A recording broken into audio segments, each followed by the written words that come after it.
crucible moment where Ryan and I said, like, yeah, let's take a shot at being this winner and aggressively going after the market, which felt bizarrely un-Canadian in some way. You know, it was more ambitious.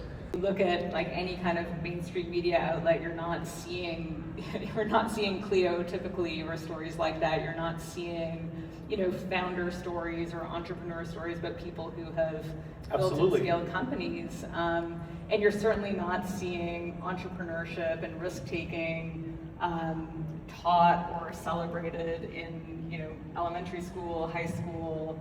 And so it's just not really part of our culture. And I think there's a lot that could be done to change. The $1 billion acquisition we made, but really the bet we've made, I think is, you know, maybe a bet that seemed a bit riskier a year ago, but I think is becoming increasingly obvious by the day, but that is that AI will fundamentally transform how legal work gets done in a really profound way. And I think what we've seen, again, dramatically just in the last 6 months, but this has been playing out for a couple of years, is in the coding space, in the engineering space, we've seen such a rapid adoption of AI tools, and we've seen so many companies starting to talk about the fact that their engineers don't write code anymore. Their engineers are orchestrating swarms of agents and supervising the work those agents are doing.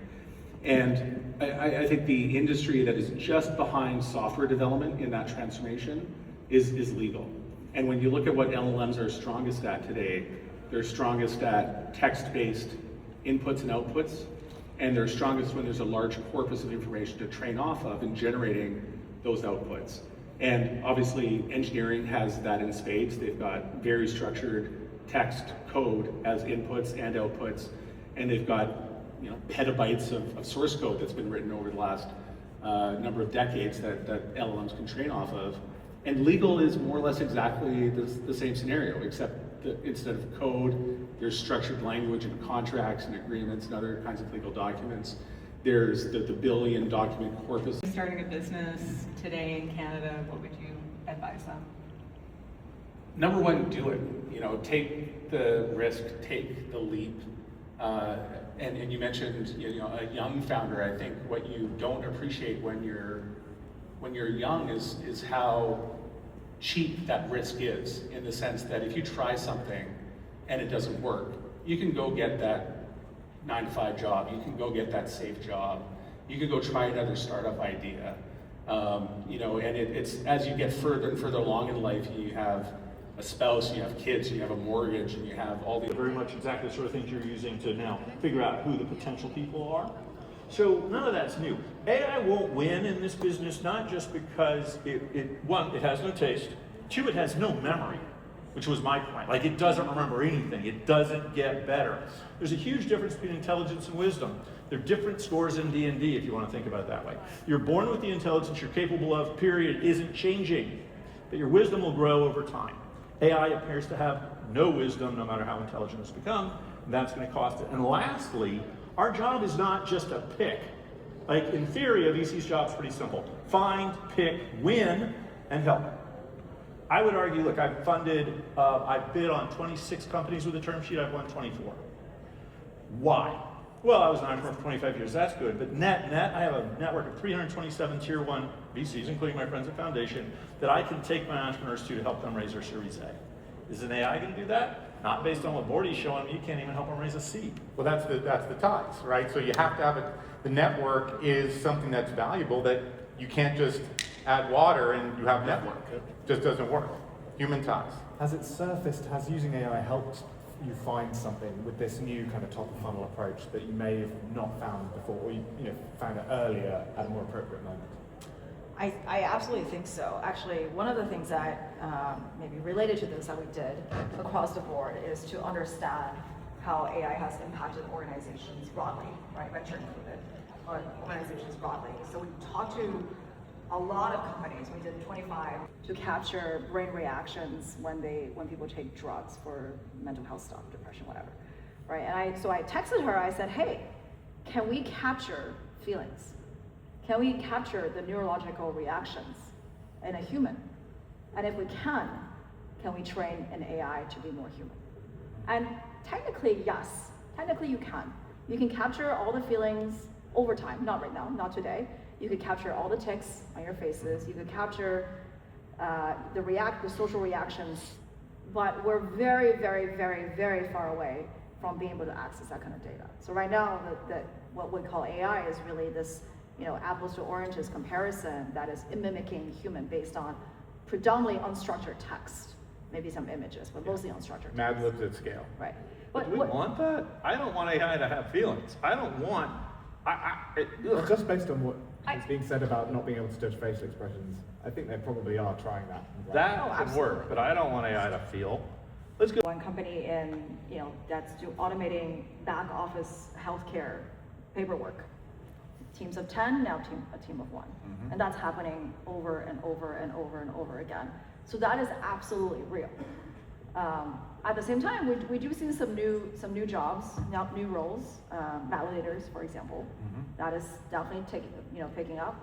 Forward deploy engineers are now, God's gift to mankind for every single I mean, company. professional services. And professional services. That we used to call them, I know. Salespeople. Companies are hiring more and more salespeople. Yep. Which is quite interesting. My wife was, we were talking, my daughter got. Sold 2 companies, Reportive to LinkedIn, and then Superhuman to Superhuman, formerly Grammarly. If you had to sum it up, like, what have been the differences? What was different? Wow. Almost everything between Okay. the two of them has been different. In great ways. They were each their own acquisitions. I suppose where they were similar, they were both startups, both Silicon Valley startups, both venture-backed startups, but they were exits at 2 very different scales. Okay. So when Reportive sold to LinkedIn, that was 5 people, including myself. Okay. And it was a while ago. It was back in 2012 when the acquisition happened, so people probably forgotten what Reportive was, but we were essentially the first Gmail plugin to scale to millions of users. And on the right-hand side of Gmail, you could see what people look like, where they're based, their recent tweets, links to their social profiles.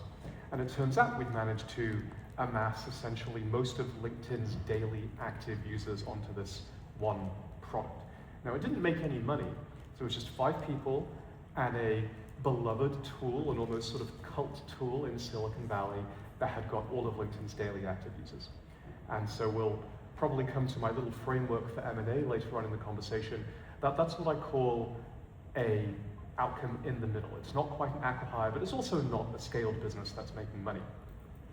Superhuman, on the other hand, very different kind of outcome, 2 orders of magnitude bigger, 120 people when we sold, scaled, doing a lot of revenue, and accelerating. We'd grown twice as fast in 2024 compared to 2023, and in 2025 we were continuing to accelerate. So we were selling from the back of that growth. Got it. I've read in some past interviews that you said that selling Superhuman was not on your bingo card for 2025. So tell us, how did that even come about if you weren't expecting it? Yes, we did not go into 2025 with the plan to sell. That said, and this is what I advise to every founder, to every startup, at the back of my mind, I'd always been thinking about it. Not super intensely, but gently. And we have to remember, as founders, as CEOs, as leaders of our companies, we do have a fiduciary responsibility to maximize the outcome in whatever way that looks like. And for most people, that's actually going to be selling your company, not going public. If you look at the spectrum of outcomes, if you're not folding, and hopefully we don't fail, then it really is much more likely to sell your company than we are to go public. And so it's something we always want to be thinking about. Now, as 2025 was progressing, I could sense this increase in interest around the productivity and the collaboration space, especially around the email space.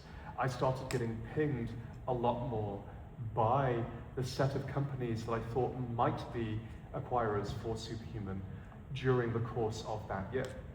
And towards the end of that year, I remember remarking to our board, I think a lot of companies are looking up, analyzing their product portfolio, and noticing that they have an email-sized hole in that product portfolio. And at the same time, generative AI was really peaking, and before it became agentic AI, and email is one of the best mediums in which to deploy generative AI.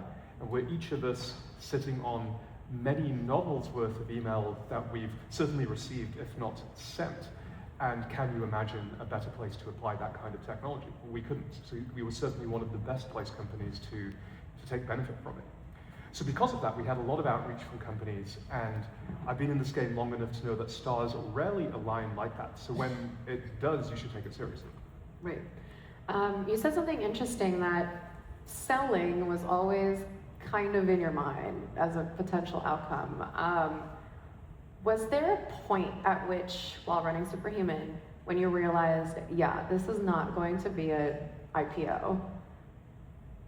Let's look at alternatives. Actually, no, not really. That's not necessarily the way that I would characterize it.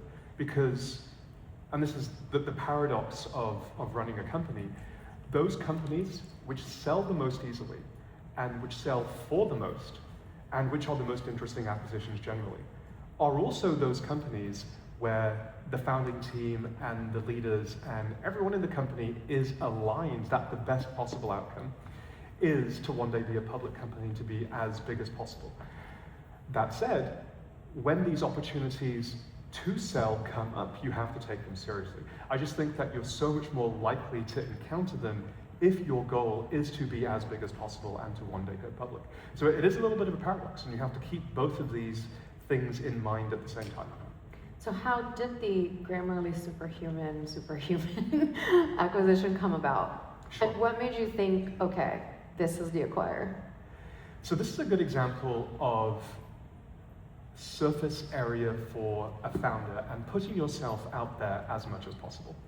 And this acquisition, the relationship behind it actually started 7 or 8 years ago. This would have been back in 2017 or 2018.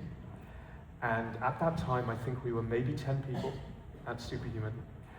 We were still working very intensely on the product. We probably had 10 customers. I don't think anyone was really paying yet. And what I was most focused on was getting to product market fit. I've been invited to go to a conference of founders and VCs out in Hawaii. It's called the Lobby Enterprise Conference, put on by David Hornick, who at the time was at August Capital. And it's a pretty cool conference. It's only like 100 people, I think. It's kind of prestigious to be invited, and so you might be thinking, well, that sounds great. Like, why wouldn't you just go to that conference and go have a good time? Well, because the feeling I was feeling was, I've got to make this company work. And I can't afford a boondoggle. I can't afford to go, have fun for a week in Hawaii, as awesome as that sounds.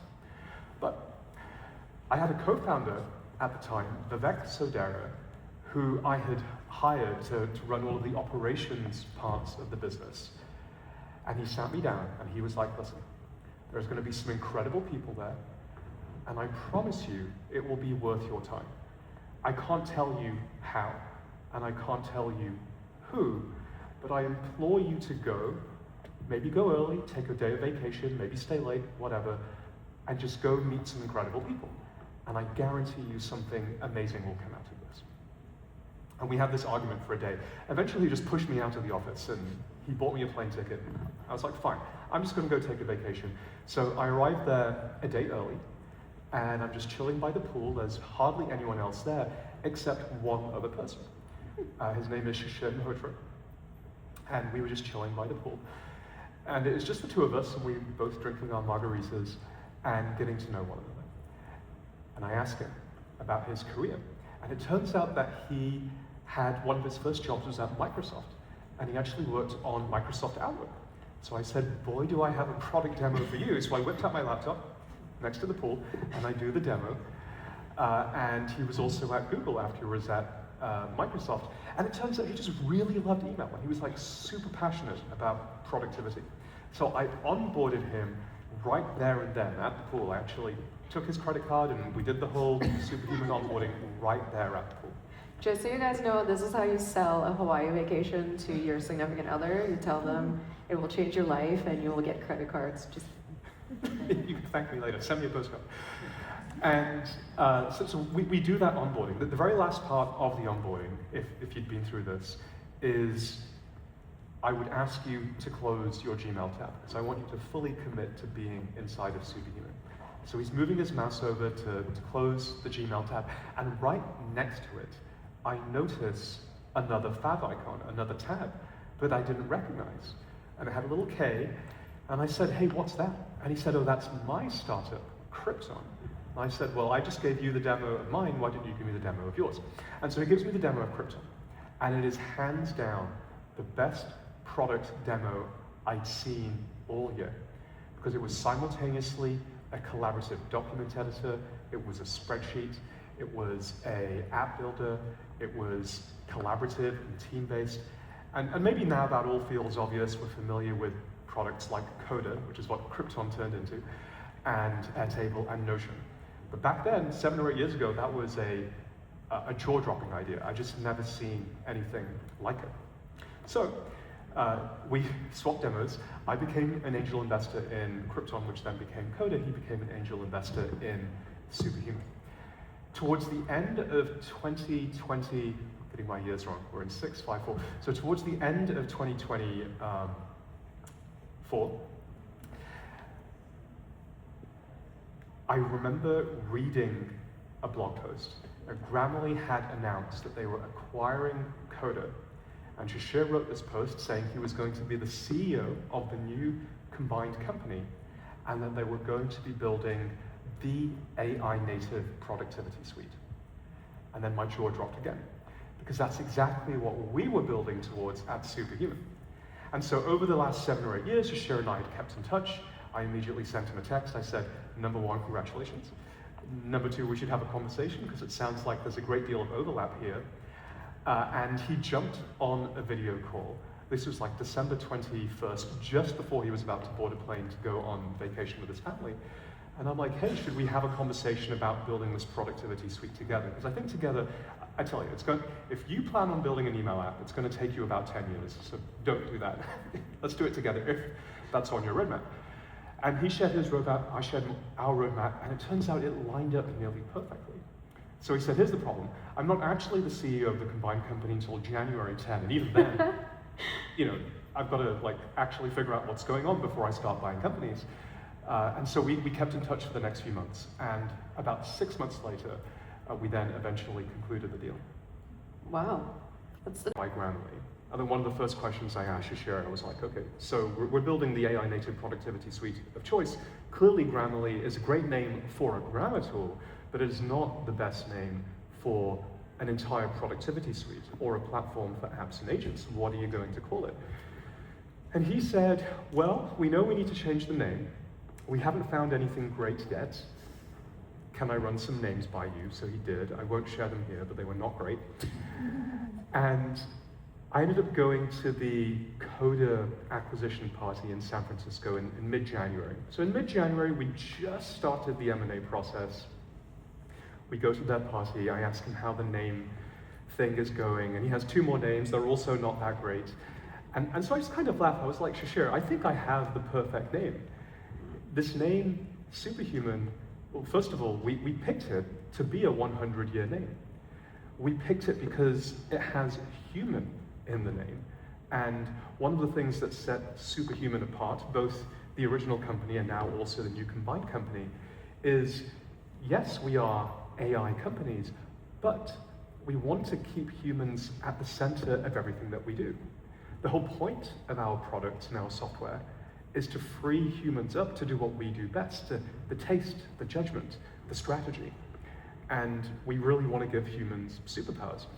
So of all the names that we could think of, those which lasted the longest, which really kept humans at the center of everything, Superhuman was the best. Interestingly, the company before the acquisition happened had hired one of the best identity and branding agencies in the world and said, hey, can you give us a set of names to choose from? The list of names they give, the top name they'd actually recommended was Superhuman. And they did not know that we were in M&A conversations. They were just like, if you could wave a magic wand and make the Superhuman name happen, then you should go do it. And so I think all the stars aligned again, and that's how we ended up with the Superhuman name. Wow, that is amazing. From the point of view of the founder or the company being acquired, and then another framework from the point of view of companies making acquisitions.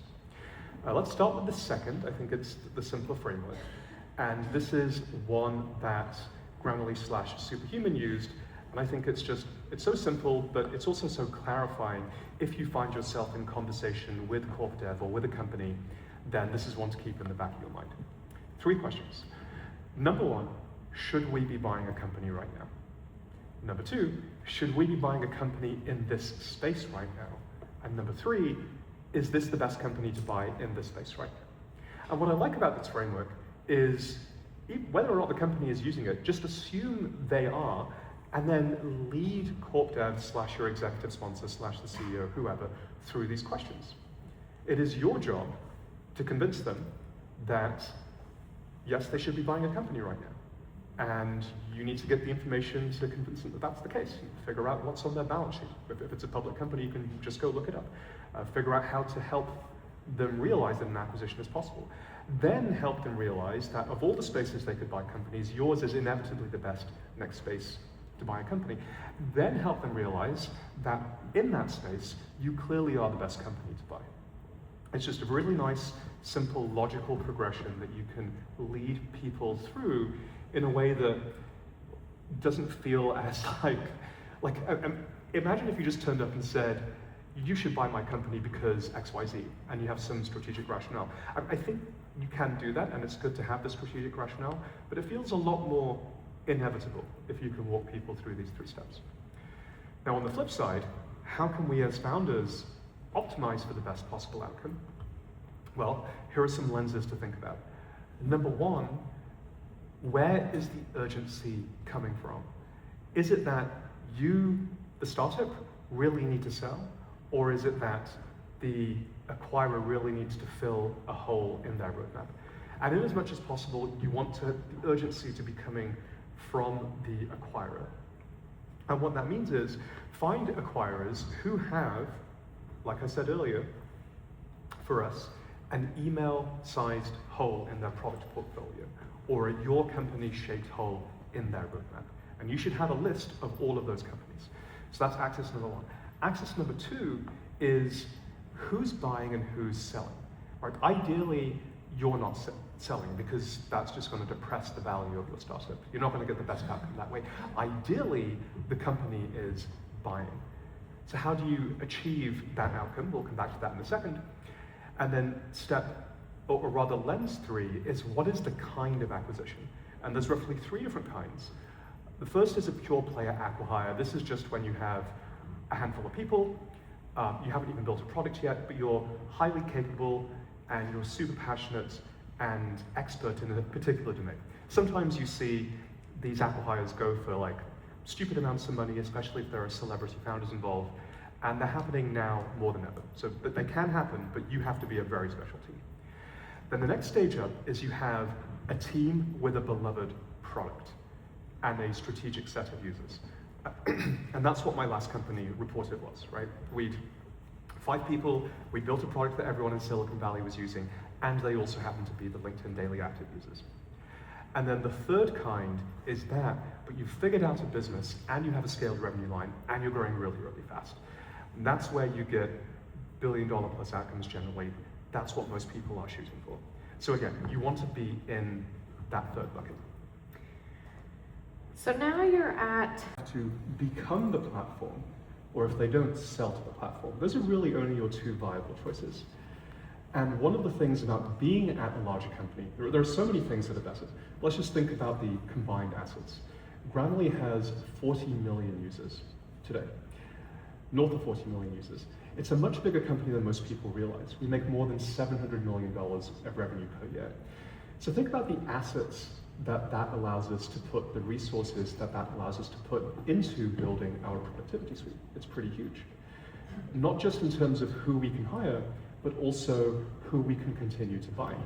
For example, last year we raised around $1 billion of growth financing, partially to pursue go-to-market, but also partially to pursue acquisitions.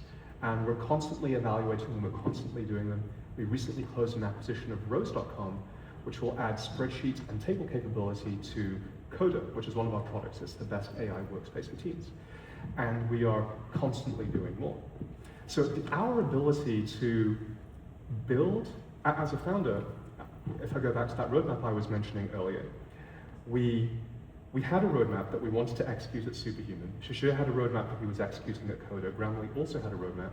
We're now executing every single point on that roadmap in parallel, which for me is mind-blowing.